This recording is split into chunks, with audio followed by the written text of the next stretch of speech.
We're back with part 2 of the Open Box M review. Thanks for joining me here on my channel. This little guy performed admirably for that week of plein air painting down in Bozeman. That started out rough. The wind was horrible. I ended up painting the first 2 paintings inside my van, and this little compact thing worked great. Later on in the paint out, Tyler Murphy and Jake Gackey came out with me, and they happened to also use the Open Box M, so it kind of got a little bonus input from them. Overall, this thing worked great. Let's go check out how the week went down.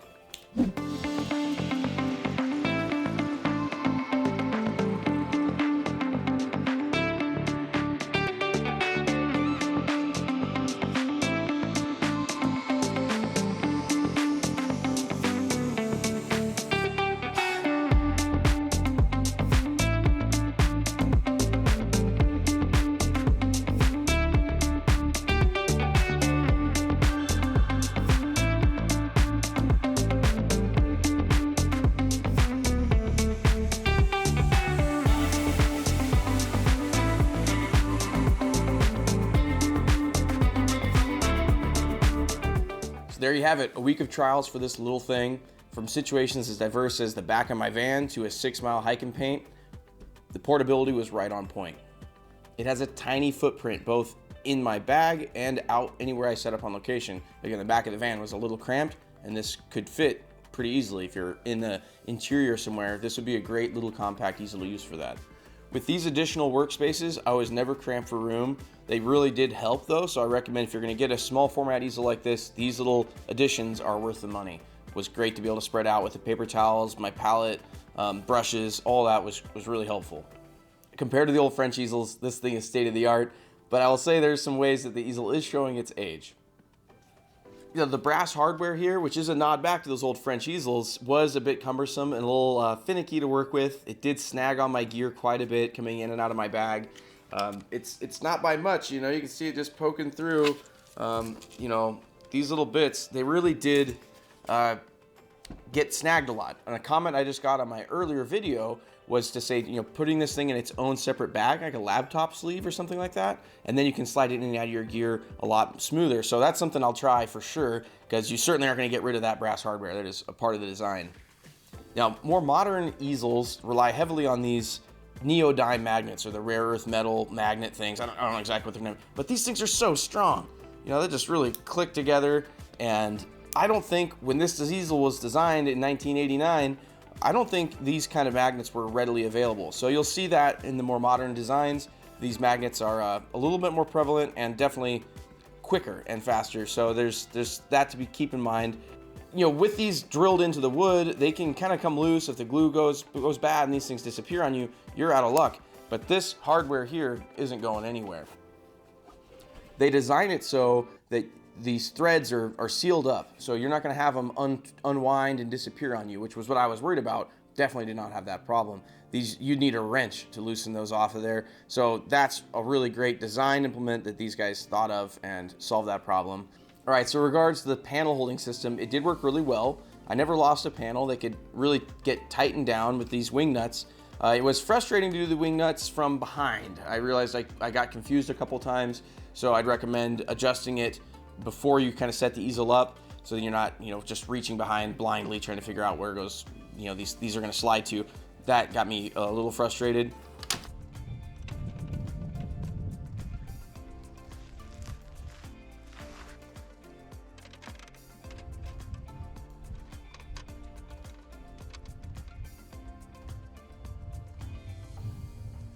The little brush holders, these little guys, and you know, they are advertised as palette extenders, so you might be just mixing paint on these. If you do that, I don't think there'd be any problem with them. But in regards to them holding brushes, they are very annoying. I lost brushes over the sides. They blew away in the wind. The thing is, it's an easy fix. All I'll have to do is drill some holes in here so my brushes can be stuck in vertically, and then whatever I have here will just roll and hit them. So that'll be an easy fix I'll implement here as I use the easel, especially for the coming summertime. Easy fix, but definitely a criticism. Keep in mind, these criticisms are very nitpicky. I'm just one painter using it for 1 week. So these are things that I might learn and grow through and work through. Just my own honest input from using this easel.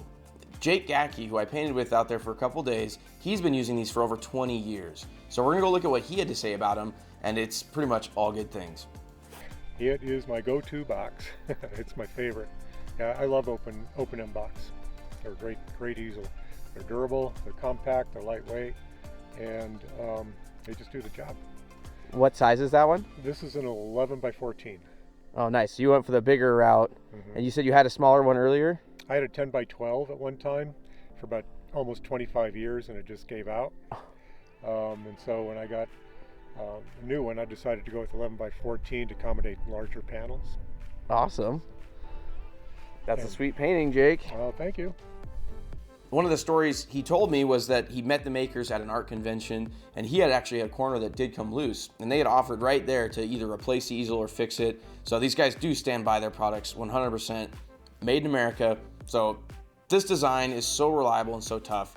I do highly recommend it, and so does Jake, so does Tyler, and there's so many other artists out there that stand by this age-old design. So on a closing note, I would have gotten a larger one. The 8x10 was a little cramped when painting 11 by 14.